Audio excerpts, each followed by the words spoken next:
अशोक कुमार नरवर में आप सभी का फिर से स्वागत है। अब मैं बाकी के बचे हुए प्रश्नों को इस वीडियो में लेने जा रहा हूं।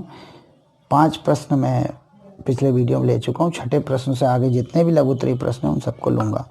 तो देखिए ये छठा प्रश्न क्या है। इस वीडियो का यह पहला प्रश्न होगा। क्रांतिकारी आंदोलनों का भारत की स्वतंत्रता के इतिहास में महत्व स्पष्ट कीजिए। जो क्रांतिकारी आंदोलन थे है ना, उनका भारत की स्वतंत्रता के इतिहास में क्या महत्व है देखते हैं। क्रांतिकारियों ने राष्ट्रीय आंदोलन को एक नई दिशा प्रदान की। गांधी जी ने तो एक अपनी नई दिशा पकड़ी ली थी, लेकिन क्रांतिकारियों ने राष्ट्रीय आंदोलन को एक नई दिशा प्रदान की, नई दिशा दी। अब ब्रिटिश सरकार के प्रति असहयोग की नीति से हटकर, असहयोग की नीति गांधी जी अपना रहे थे, लेकिन जो क्रांतिकारी थे, जो हिंसा को अपना रहे थे, गरम दल के नेता थे, अब सहयोग की नीति से हट गए और विरोध की नीति अपनाई गई। इसके लिए उन्होंने पुलिस की लाठियों का शिकार होना पड़ा। इसके लिए उन्हें पुलिस की लाठियों का शिकार होना पड़ा और अपने प्राणों की आहुति देनी पड़ी। इससे जन आंदोलन भड़क उठा और कई क्रांतिकारी युवकों ने बदला लेने की कसम खाई। जो अहिंसा का मार्ग अपना रहे थे उनमें से कई लोग मारे गए। उस मारे गए लोगों की आहुति को देखकर जो युवा क्रांतिकारी थे वो भड़क गए और उन युवकों ने बदला लेने की कसम खाई। किनसे? अंग्रेजों से। भगत सिंह, खुदीराम बोस, चंद्रशेखर आज़ाद, राम प्रसाद बिस्मिल, बटुकेश्वर दत्त, वीर सावरकर जैसे अनेक क्रांतिकारी युवकों ने ब्रिटिश अफसरों की हत्या करने तथा हथियारों को प्राप्त करने के लिए सरकारी खजाने एवं माल गोदामों को लूटने तक में भी कोई संकोच नहीं किया। उन्हें सरकारी खजाने को लूटा, माल गोदामों को लूटने में भी कोई संकोच नहीं किया, क्योंकि उन्हें देख लिया गया तो बहुत अति कर रहे हैं। इन सब का उद्देश्य था हर संभव प्रयत्न से अंग्रेजों को देश के बाहर खदेड़ना तथा देश को गुलामी की बेड़ियों से छुटकारा दिलाना। जो गुलामी की बेड़ियां उनसे छुटकारा दिलाना, आज़ाद कराना और अंग्रेजों को बाहर खदेड़ना। भगत सिंह ने फांसी के तख्ते को चूमा। राम प्रसाद बिस्मिल तथा खुदीराम बोस ने यह कहते हुए हंसते हंसते फांसी का फंदा अपने गले में डाल लिया। सरफरोशी की तमन्ना अब हमारे दिल में है, देखना है चोर कितना बाजुए कातिल में। तो ये उन्होंने शेर बोला और उन्होंने फांसी का फंदा अपने गले में डाल लिया। चलिए ये शेर जरूर लिखना है, लिखिएगा ये प्रश्न के उत्तर में, क्योंकि ये इसको पुष्ट करता है, यानी इस प्रूफ करता है, प्रूफ डेट करता है इस आंसर को। इसलिए कभी किसी आंसर की पुष्टि किसी कोटेशन से होती है तो उस कोटेशन को जरूर लिखना चाहिए। तो एक प्रकार का कोटेशन है, इसको जरूर लिखिएगा। क्रांतिकारियों का मनपसंद नारा था ये, भगत सिंह का तो था ही। भगत सिंह को अगर असली श्रद्धांजलि देनी तो इस उत्तर में हमें इस कोटेशन को, इस शेर को जरूर लिखना चाहिए। स्वतंत्रता आंदोलन में सुभाष चंद्र बोस के योगदान के बारे में लिखिए। तो सुभाष चंद्र बोस का क्या योगदान रहा स्वतंत्रता आंदोलन में, वो भी देखते हैं, क्योंकि ये दबे हुए रहे पर फिर भी देखते हैं। सुभाष चंद्र बोस एक निर्भीक योग्यता थे। सुभाष चंद्र बोस एक निर्भीक माने निडर योद्धा थे, निडर एकदम, वो डरते नहीं थे। उनका स्थान विश्व के महानतम देशभक्तों में था। उनका जो स्थान था वो विश्व के महानतम देशभक्तों में से एक था। दिसंबर 1940 में वे गुप्त रूप से देश छोड़कर निकल गए। दिसंबर 1940 में वे गुप्त रूप से, छुपे रूप से देश छोड़कर बाहर चले गए, विदेश चले गए। मार्च 1941 में वायुयान द्वारा काबुल से बर्लिन पहुंच गए और मार्च 1941 में वे वायुयान द्वारा काबुल से बर्लिन यानी जर्मनी पहुंच गए। देश से भाग निकलने तथा पेशावर और काबुल होकर जर्मनी जा पहुंचने की कहानी उनके साहसपूर्ण कार्य की वीर गाथा है। उनके साहसपूर्ण कार्य की वीर गाथा है। जून 1943 में बोस जापान पहुंच गए, 2 साल बाद जापान पहुंचे। 5 जुलाई 1943 को उन्होंने आज़ाद हिंद फौज के गठन की घोषणा की। 5 जुलाई 1943 को उन्होंने क्या घोषणा की? आज़ाद हिंद फौज के गठन की घोषणा की। उस समय उसमें 60,000 से कुछ अधिक भारतीय शामिल थे। उनका युद्ध घोष था दिल्ली चलो। उनका युद्ध का नारा था, क्या था युद्ध घोष? दिल्ली चलो, दिल्ली चलो। ठीक है। 21 अक्टूबर 1943 को, 5 जुलाई को फौज की स्थापना की। 21 अक्टूबर 1943 को बोस ने स्वतंत्र भारत की अस्थायी सरकार की स्थापना की। 21 अक्टूबर 1943 स्वतंत्र भारत की अस्थायी सरकार की स्थापना की। सुभाष चंद्र बोस ने हिंदुस्तान को जय हिंद का जय घोष दिया, नारा दिया। जय घोष माने नारा, उर्दू में नारा कहते हैं, हिंदी में जय घोष। सुभाष चंद्र बोस ने हिंदुस्तान को जय हिंद का जय घोष दिया, नारा दिया। उनके राजनीतिक जीवन में यह कथन अत्यधिक रोचक है। जो व्यक्ति एक समय स्वराज दल का सक्रिय सदस्य था, वह देश की स्वाधीनता के लिए आज़ाद हिंद फौज का महासेना नायक बन गया। आज़ाद हिंद फौज का महासेना नायक बन गए। इस तरह से ये था। अब एक और प्रश्न है 8वां, जंगल सत्याग्रह क्या था? जंगल माने जंगलों को बचाने के लिए जो सत्य के साथ आग्रह करना, जंगलों को ना काटने के लिए आग्रह करना, मना करना, ये था जंगल सत्याग्रह। दूरिया जंगल, दूरिया एक स्थान का नाम, दूरिया जंगल संघर्ष का वर्णन कीजिए। तो ये कहाँ था, क्या था, देखते हैं। दूरिया कौन सी जगह स्थान था ये? जंगल सत्याग्रह सन 1930 में जब महात्मा गांधी ने दांडी का मार्च कर नमक सत्याग्रह शुरू किया। नमक के लिए सत्याग्रह किया, को नमक पे टैक्स लगा दिया था अंग्रेजों ने। तब सिवनी के कांग्रेस कार्यकर्ताओं ने दुर्गा शंकर मेहता के नेतृत्व में, कांग्रेस के कार्यकर्ताओं ने दुर्गा शंकर मेहता के नेतृत्व में जंगल सत्याग्रह चलाया। सिवनी में, कहाँ पर? सिवनी जिले में। सिवनी से 9 से 10 मील दूर सरकारी चंदन के बगीचों के जंगलों में घास काटकर यह सत्याग्रह किया जा रहा था। जो सरकारी चंदन के बगीचे थे उनमें घास काटकर यह सत्याग्रह किया जा रहा था। इसी सिलसिले में 9 अक्टूबर 1930 को सिवनी जिले के ग्राम दूरिया में सत्याग्रह की तारीख निश्चित हुई। 9 अक्टूबर 1930 को सिवनी जिले के ग्राम दूरिया में सत्याग्रह की या जंगल सत्याग्रह की तारीख घोषित हुई या निश्चित हुई। आगे, पुलिस दरोगा और रेंजर ने, जो पुलिस दरोगा था वहाँ दूरिया का या सिवनी जिले का, और रेंजर था, ने सत्याग्रहियों का समर्थन करने आए जन समुदाय के साथ बहुत अभद्र व्यवहार किया, बहुत गाली गलौज की, बहुत उनको मारा पीटा, अभद्र व्यवहार किया। किसने?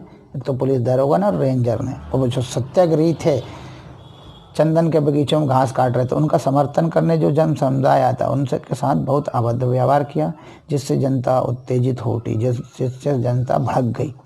सिवनी के डिप्टी कमिश्नर के इस हुक्म की कि टीच देम ए लेसन मैंने इन्हें एक सबक सिखा दो, पाठ पढ़ा दो। पुलिस ने गोली चला दी। टीच देम ए लेसन, ऐसा जब जैसे ही कमिश्नर ने हुक्म दिया तो पुलिस ने गोली चला दी। घटनास्थल पर ही 3 आदिवासी महिलाएं और 1 पुरुष शहीद हो गए। घटनास्थल पर कितनी? 3 आदिवासी महिलाएं और 1 पुरुष शहीद हो गए। इस घटना से मध्य प्रदेश के गिरिजन माने पर्वतों पर रहने वाले या जंगलों में रहने वाले, तो गिरिजन समुदाय में भी स्वतंत्रता की ज्योति प्रज्वलित होने का पुष्ट प्रभाव मिलता है। तो वो जो गिरिजन थे उनमें भी स्वतंत्रता की ज्योति जल गई, इसका पुष्ट प्रभाव मिलता है। इन शहीदों के शवों को भी उनके परिवारजनों ने अंतिम संस्कार के लिए नहीं लिया, मतलब नहीं दिया गया, सरकार के द्वारा इन शहीदों के शवों को, परिजनों को अंतिम संस्कार के लिए नहीं दिया। तो ये बुरी बात थी। आगे है, सविनय अवज्ञा आंदोलन का मध्य प्रदेश पर क्या प्रभाव पड़ा? जो विनय सहित आज्ञा को ना मानने वाला, सविनय माने विनय सहित, अवज्ञा माने आज्ञा को ना मानना, आंदोलन जो हुआ वो उसका प्रभाव मध्य प्रदेश पर क्या पड़ा, तो देखते हैं। 1930 में गांधी जी के नेतृत्व में देश में सविनय अवज्ञा आंदोलन आरंभ हुआ। 6 अप्रैल को जिस दिन गांधी जी ने दांडी में नमक कानून को तोड़ा, उसी दिन मध्य प्रदेश में आंदोलन फैल गया। 6 अप्रैल को ही फैल गया। जबलपुर में सेठ गोविंददास और द्वारका प्रसाद मिश्र के नेतृत्व में प्रदर्शन हुए। जबलपुर में क्या क्या हुआ? सेठ गोविंददास और द्वारका प्रसाद मिश्र थे, इन दोनों ने नेतृत्व किया और आंदोलन चलाया। 8 अप्रैल को सीहोर, मंडला, कटनी और दमोह में जुलूस निकाले गए। 8 अप्रैल को, 6 अप्रैल को जबलपुर में हुआ, 8 अप्रैल को सीहोर, मंडला, कटनी और दमोह में जुलूस निकाले गए। मध्य प्रदेश में ऐसा कोई भी स्थान नहीं था, मध्य प्रदेश में ऐसा कोई भी स्थान नहीं था जहाँ जनता ने सत्याग्रह में भाग न लिया हो, मध्य प्रदेश में जंगल कानून की अवज्ञा हुई। जंगल सत्याग्रह में आदिवासियों और ग्रामीण जनता ने तो खुलकर भाग लिया ही, पुलिस ने जंगल सत्याग्रहियों पर गोली चलाई। माना आदिवासियों और ग्रामीण जनों ने भाग लिया तो पुलिस ने इन पर गोली चला दी, सत्याग्रहियों पर। रियासतों की जनता ने भी गांधी जी के द्वारा निर्देशित कार्यक्रम के अनुसार कानूनों की अवज्ञा की, कानूनों को तोड़ा। कानूनों की अवज्ञा की तो कानूनों को तोड़ा, माना कानूनों को तोड़ना माना कानूनों की अवज्ञा। नवयुवकों ने शिक्षा संस्थानों को छोड़ दिया। नए नए जो युवक थे उन्होंने शिक्षा संस्थानों को छोड़ दिया, पढ़ाई छोड़ दी। सरकारी कर्मचारियों ने नौकरी छोड़ दी। स्त्रियों ने शराब की दुकानों पर धरने दिए।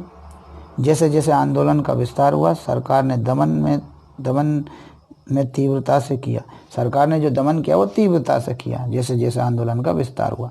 परंतु इस आंदोलन की महत्वपूर्ण बात यह थी कि सरकार द्वारा आंदोलन को दबाने के लिए हर संभव कोशिश या प्रयास करने के बावजूद भी सभी ने अवज्ञा आंदोलन का उत्साह कम नहीं हुआ। बहुत कोशिश की सरकार ने, खूब दबाया, उसकी तीव्रता को कम किया, विस्तार को, फैलाव को कम किया गया। आंदोलन ज़्यादा ना फैले, उसकी तीव्रता ना बढ़े। पर सरकार के द्वारा किए गए आंदोलन को दबाने के लिए किए गए हर संभव प्रयास, हर कोशिश के बावजूद भी सभी ने अवज्ञा आंदोलन का उत्साह कम नहीं हुआ, वो बढ़ता रहा। अब बढ़ने के बाद 14 जुलाई 1933 को गांधी जी के निर्देश पर, 14 जुलाई 1933 को 3 साल बाद, है ना, 33 को गांधी जी के निर्देश पर सामूहिक सत्याग्रह बंद हो गया। सामूहिक मैंने पूरे देश में जो एक समूह के रूप में सत्याग्रह आंदोलन चल रहा था वो बंद हो गया 14 जुलाई 1933 को। उसके पश्चात व्यक्तिगत सत्याग्रह चलता रहा, व्यक्तिगत रूप से एक एक व्यक्ति के द्वारा। मध्य प्रदेश के अनेक सेनानी सत्याग्रह करते रहे। आंदोलन से प्रभावित अन्य स्थानों पर भी सरकार ने अनेक लोगों को बंदी बनाया, जेल में डाला, लाठीचार्ज किया, लाठियां चलाई, आंदोलनों को कुचलने का प्रयास किया, लाठियां चलाई। उसके पश्चात 1942 तक पूरे मध्य प्रदेश में रचनात्मक कार्य हुए तथा अलग अलग घटनाओं ने राष्ट्रीय आंदोलन को प्रभावित किया।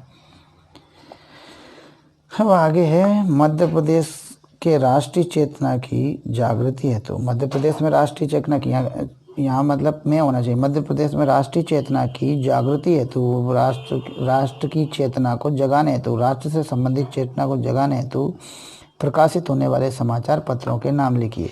तो मध्य प्रदेश में राष्ट्रीय चेतना की वृद्धि के लिए अनेक कारकों का सहयोग रहा, जिसमें समाचार पत्रों की भूमिका महत्वपूर्ण है। इसमें समाचार पत्रों की जो भूमिका थी वो बहुत ज़्यादा खास है। उस समय ऐसे अनेक समाचार पत्र प्रकाशित हुए जिन्होंने ब्रिटिश शासन की अन्याय एवं दमनकारी नीतियों से जनता को आंदोलनों के लिए प्रेरित किया। मतलब यूँ है कि इन समाचार पत्रों ने एक तो अपनी भूमिका खूब खास निभाई, किस काम के लिए, राष्ट्रीय चेतना को बढ़ाने के लिए, राष्ट्रीय चेतना को जगाने के लिए। और मध्य प्रदेश के जितने भी अखबार या समाचार पत्र थे उन सभी ने राष्ट्रीय चेतना को जगाने में और उस राष्ट्रीय चेतना में वृद्धि करने में अपनी अपनी भूमिका निभाई। और भूमिका जो थी वो महत्वपूर्ण थी। उस समय अनेक समाचार पत्र प्रकाशित होते थे। कहाँ से? मध्य प्रदेश से अनेक समाचार पत्र या अखबार छपते थे जिन्होंने ब्रिटिश शासन की अन्यायी एवं दमनकारी नीति, ब्रिटिश शासन की जो अन्यायपूर्ण नीति थी, दमनकारी नीति थी, अन्याय से युक्त नीति थी, दबाने वाली नीति थी, से जनता को आंदोलन के लिए प्रेरित किया। इन नीतियों के खिलाफ जनता को आंदोलन के लिए प्रेरित किया किनने? समाचार पत्रों ने, अखबारों ने। इनमें प्रमुख थे कर्मवीर, अंकुश, सुबोध, सिंधु। खंडवा से छपते थे कर्मवीर, अंकुश, सुबोध, सिंधु। न्याय सुधा हरदा से छपता था। आर्य वैभव बुरहानपुर से। लोकमत जबलपुर से। प्रजामंडल पत्रिका इंदौर से। सरस्वती विलास जबलपुर से। साप्ताहिक आवाज एवं सुबह वतन भोपाल से आदि। ब्रिटिश शासन के प्रतिबंधों के कारण जब समाचार पत्र प्रकाशित नहीं हो सके, जब समाचार पत्र नहीं छप सके, ब्रिटिश शासन ने प्रतिबंध लगा दिया कि अखबार अब नहीं छपेंगे। तो इन प्रतिबंधों के लगते हुए तो समाचार पत्र नहीं छप सके, ना प्रकाशित हो सके। तो गुप्त रूप से बुलेटिन एवं पर्चों ने जन जागृति का कार्य किया। बुलेटिन भेजे गए गुप्त रूप से और पर्चे भी बांटे गए। ये काम उस समय किया गया। अब अगला प्रश्न है, रोलट या रोलेट एक्ट क्या था, समझाइए। रोलेट एक्ट क्या था, समझाइए। 1918 में प्रथम विश्व युद्ध समाप्त हुआ। ठीक है, 1918 में प्रथम विश्व युद्ध समाप्त हो गया, जिसमें टर्की की हार हो गई और टर्की को छिन्न भिन्न कर दिया। किसने? जीतने वाले देशों ने। जो जीतने वाले देश थे, विजयी देशों ने तुर्की साम्राज्य को छिन्न भिन्न कर दिया, जो ओटोमन साम्राज्य कहलाता था। छिन्न भिन्न कर दिया, टुकड़े टुकड़े में कर डाला। इससे मुस्लिम जनता भड़क उठी। कहाँ की? तुर्की की और अन्य देशों की। ब्रिटिश शासन के विरुद्ध असंतोष फैल गया। मुख्य कर्ता धर्ता जो छिन्न भिन्न तुर्की को छिन्न भिन्न करने में था या प्रथम विश्व युद्ध में जीतने वालों में जो प्रमुख कर्ता धर्ता था वो ब्रिटेन था। अब ब्रिटेन शासन के प्रति या ब्रिटिश शासन के विरुद्ध असंतोष फैल गया कहाँ? तुर्की में। और ब्रिटिश शासन ने दमन चक्र का सहारा लिया। अब असंतोष फैला तो वहाँ आंदोलन हुए कहाँ? तुर्की में। और तुर्की में जब आंदोलन हुए तो उन आंदोलनों को दबाया गया, तो दबाने के लिए दमन चक्र का सहारा लिया गया। इसी के तहत भारत में भी ऐसा हुआ। 1919 में रोलेट एक्ट अधिनियम बना दिया गया भारत के लिए। इससे सरकार को यह अधिकार प्राप्त हो गया कि वे बिना मुकदमा चलाए किसी को भी जेल में डाल सकती है। यह रोलेट एक्ट था, पर यह बना क्यों था? तुर्की की प्रतिक्रिया के फलस्वरूप। आगे है प्रश्न, साइमन कमीशन कब और क्यों भारत भेजा गया था? इसका भारतीयों द्वारा विरोध क्यों किया गया? देखिए 1927 ईस्वी में ब्रिटिश सरकार ने सर जॉन साइमन की अध्यक्षता में, सर जॉन साइमन, क्या नाम था इनका? सर जॉन साइमन की अध्यक्षता में 7 सदस्यों का एक कमीशन नियुक्त किया, एक आयोग बनाया, साइमन आयोग नियुक्त किया, जिसका कार्य सरकार के सामने ये रिपोर्ट प्रस्तुत करना था। जिसका काम यह था कि वो सरकार के सामने एक रिपोर्ट प्रस्तुत करे। रिपोर्ट क्या थी? 1919 ईस्वी का एक्ट कहाँ तक सफल हो रहा है। ये जो 1919 ईस्वी का एक्ट है, रोलेट एक्ट, ये कहाँ तक सफल हो रहा है। इस कमीशन का बहिष्कार इसलिए किया गया, इस कमीशन का भारत आएगा तो बहिष्कार होगा, तो किस लिए किया गया भारत में इसका बहिष्कार, इस कमीशन का, इस आयोग का? क्योंकि इसमें सभी सदस्य अंग्रेज थे। रिपोर्ट बनाने वाले जो सदस्य थे कि वो कहाँ के थे? अंग्रेज थे। इसमें एक भी भारतीय नहीं था, इसलिए इसका विरोध हुआ। और भारतीयों का इसमें कोई प्रतिनिधित्व नहीं था। जहाँ ये कमीशन जाता था वहाँ हड़तालें होती थी। जहाँ ये कमीशन जाता था वहाँ धरना, दंगे फसाद, धरना, आंदोलन और हड़तालें होती थी। काली झंडियाँ दिखाई जाती थीं और साइमन लौट जाओ, साइमन लौट जाओ, साइमन गो बैक का नारा लगाया जाता था। इसी आंदोलन का नेतृत्व करते हुए पुलिस की लाठियों के प्रहार से लाला लाजपत राय का निधन होगा। इसी आंदोलन का नेतृत्व करते हुए, इसी आंदोलन का मुखिया बनते हुए लाहौर में पुलिस की लाठियों के प्रहार से लाला लाजपत राय पहले घायल हुए, फिर उनका निधन हो गया। इस तरह से ये प्रश्न थे। इस वीडियो में इतना ही, बस अगले वीडियो में अगले प्रश्नों को लूँगा। धन्यवाद।